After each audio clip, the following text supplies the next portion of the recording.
as you understand it, what's happening? Well, they believe that it's possible that Captain Kelly, retired Captain Kelly, who is subject to the UCMJ under Article 2, committed a crime, and so they're going to investigate that. And regardless of whether that proves to be true or not, the fact is that this video undermined good order and discipline. They knew exactly what they were doing. They were essentially wink, wink, nod, nod, telling members of the military that they should reflexively doubt the legality of the commander-in-chief's orders. And that's where they crossed the line politically. Okay, all right, a couple things here. Jack Keane was with us yesterday, and we asked him about that whole thing about chain of command that you mentioned, all right? Here's Jack Keane on that. These are irresponsible, reckless political leaders, and I normally don't go after political leaders in our country, but they deserve it now. They're absolutely undermining the military chain of command. And who do they think our soldiers are? They're insulting the intelligence of our soldiers and their moral commitment to serve the nation by making these outrageous statements. Kelly, what do you make of that right there? Well, the general's correct, as usual. And the fact is that there's one commander-in-chief, and only one. And the proper way to litigate these policy disputes is either, for one, Congress to reclaim their war powers in Article 1, Section 8 and declare war or authorize the use of military force. Therefore, the president has the top authority under the Congress's passing of that type of law, or litigate these issues, which are happening in states where people are calling up National Guards.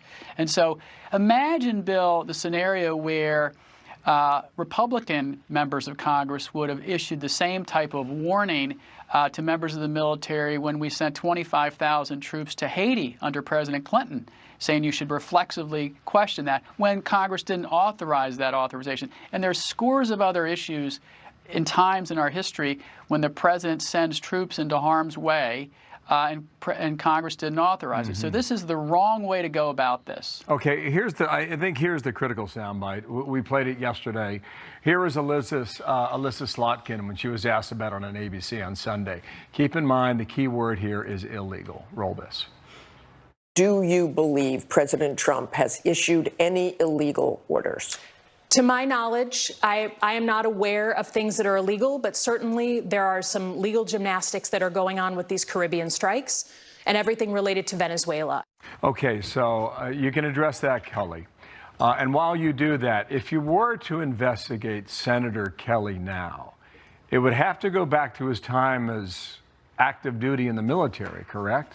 No. No? Okay, then what would that be? You can recall somebody who's retired, receiving retirement pay. I'm a retired Navy captain, he's a retired Navy captain, and bring them back on active duty and charge them with a crime. And it doesn't have to just be a military crime. It can be any federal or state crime under the Federal Assembly's Crime Act. But the problem is that when we've recalled people to active duty to prosecute them, almost in every instance it's been for a crime they committed while they were on active duty. Not in this situation where he's a senator giving a speech, not covered by the speech and debate clause because it wasn't a core legislative function.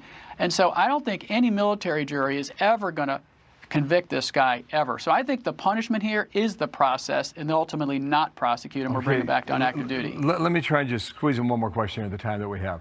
There are some who have theorized that Democrats are setting up the commander-in-chief, President Trump, if they were to lose the House in the second half of this term, that they could go after him on something. Have you heard about that? What would fit that possible theory?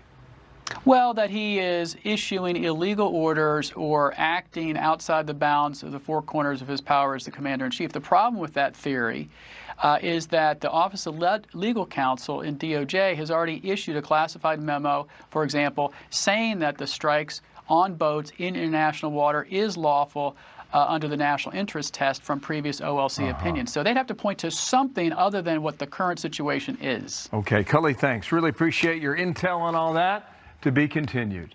Thanks. Kelly.